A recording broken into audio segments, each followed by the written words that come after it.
Hey everyone, this is my Country Bee Learning Blog presentation. I researched the Republic of Chad.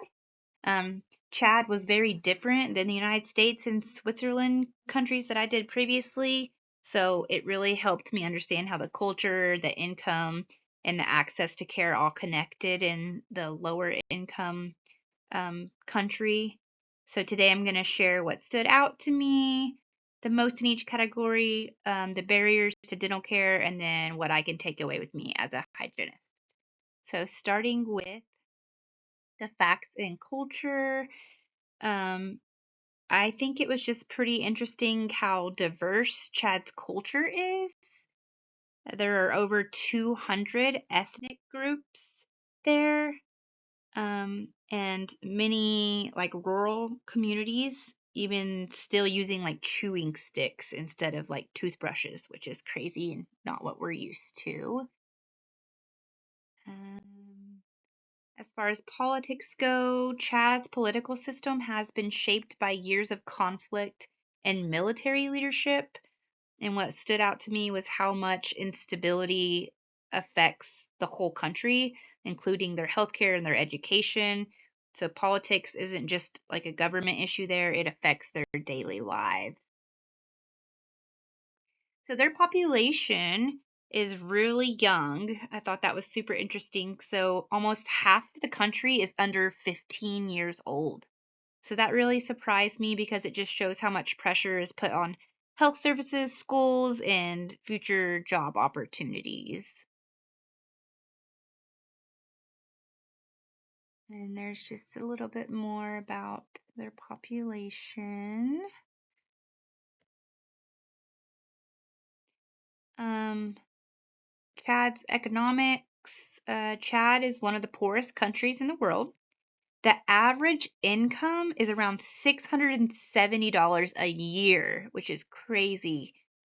Seeing this number made me understand just how challenging it is for families to access basic needs, including, of course, healthcare and dental care.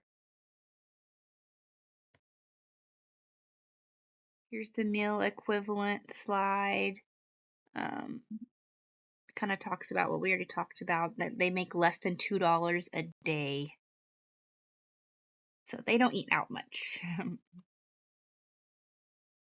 So, as far as their international and intranational conflict, I didn't even know this was going on, but there's been a conflict from the Sudan border, which over 1 million refugees have crossed into Chad to get away from there, which puts a huge strain on food, water, and healthcare systems. And it literally affects every category that I researched. And so I read a bunch of articles about that. It's really sad. A little more about that. Human trafficking. Basically, let's see. There are many children in Chad, like I talked about, and so that's kind of how they get trafficked into child labor because their main work there is like herding or agriculture. So they're exposed to forced labor and armed conflict. So this just adds another layer of vulnerability to their overall health, including oral health. So Chad's healthcare is underfunded and understaffed.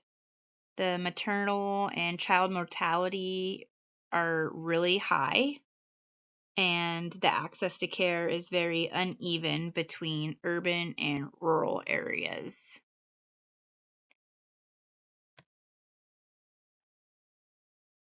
And then their oral health care was an eye opener. So, dentist to population ratios are incredibly low, and preventive care basically doesn't exist in many villages.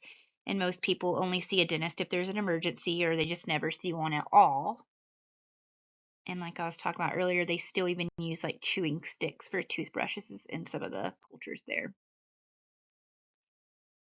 COVID-19 made everything harder. Schools closed, food shortages increased, medical Routine care dropped, but they did get mobile clinics to vulnerable areas of Chad, and they did get some vaccines for COVID-19. So that was good. And there's pictures of them getting their vaccines from a mobile clinic.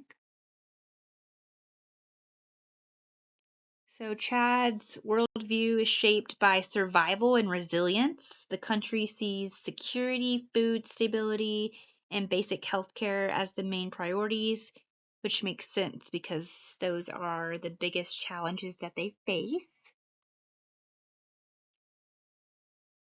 And there's the end. So some of the barriers to dental care, of course, is access because they have very few dentists. And then the cost, obviously, they don't make any money there, so they can't really afford anything.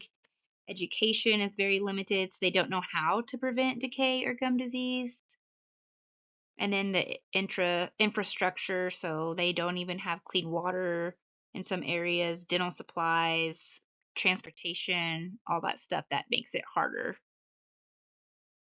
And then Chad has one of the highest tooth decay rates out of the 3 countries that I studied, of course. So some of the things that I can apply to my hygiene career is, first, it showed me how important education and prevention truly are. Something as simple as like brushing techniques can make a huge difference in a place like Chad. Secondly, I learned the value of meeting patients where they are. So Chad uses mobile clinics to reach out to vulnerable groups, which we can do in the United States too, just by doing community outreach programs or serving homeless populations.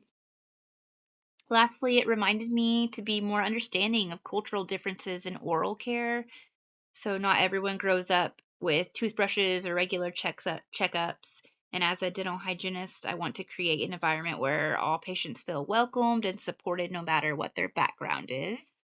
So overall, researching Chad really opened my eyes to how different oral healthcare can be depending upon where you're at in the world. It also helped me appreciate the importance of prevention and education in dental hygiene. So thank you guys for watching. Can't wait to watch y'all's.